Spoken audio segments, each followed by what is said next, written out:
കോഴിക്കോട് പെരുവായിലിലെ ആധുനിക സജ്ജീകരണങ്ങളോടെ നിർമ്മിച്ച സ്റ്റേഡിയം ഉദ്ഘാടനം ചെയ്തു. മുൻ കേന്ദ്രമന്ത്രി ഇ അഹമ്മദിന്റെ പേരിലുള്ള സ്റ്റേഡിയത്തിന്റെ ഉദ്ഘാടനം പ്രശസ്ത ഫുട്ബോൾ താരം യു ഷറഫ് അലി നിർവഹിച്ചു. സ്റ്റേഡിയത്തിലെ ആദ്യ സൗഹൃദ മത്സരത്തിൽ കേരള പോലീസ് വിജയിച്ചു.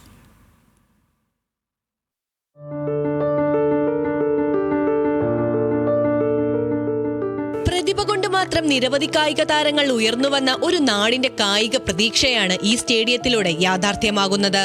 1 കോടി രൂപ ചിലവഴിച്ചാണ് ഗ്യാലറി ഉൾപ്പെടെയുള്ള ആധുനിക സജ്ജീകരണങ്ങളോടെ മദ്രസപ്പാടത്തെ 2 ഏക്കർ സ്ഥലത്ത് മികച്ച 11 ഫുട്ബോൾ സ്റ്റേഡിയം നിർമ്മിച്ചത്. പാടത്തും പറമ്പിലും മാത്രം കളിച്ചു വളർന്നവരുടെ പിൻതലമുറക്കാർക്ക് പെരുവയൽ ഗ്രാമപഞ്ചായത്തും കുന്നമംഗലം ബ്ലോക്ക് പഞ്ചായത്തും ജില്ലാ പഞ്ചായത്തും സംയുക്തമായാണ് സ്റ്റേഡിയം ഒരുക്കിയത്.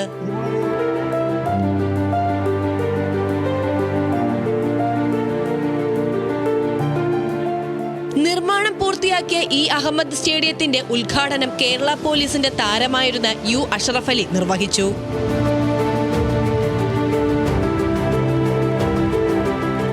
സ്റ്റേഡിയത്തിന്റെ ഉദ്ഘാടനത്തോടനുബന്ധിച്ച് കേരള പോലീസും സുബ്രതോ കപ്പ് ജേതാക്കളായ ഫുട്ബോൾ ടീമും തമ്മിൽ സൗഹൃദ മത്സരവും സംഘടിപ്പിച്ചു. മത്സരത്തിൽ ഏകപക്ഷീയമായ 2 ഗോളുകൾക്ക് കേരള പോലീസ് വിജയിച്ചു. ന്യൂസ് മലയാളം, കോഴിക്കോട്.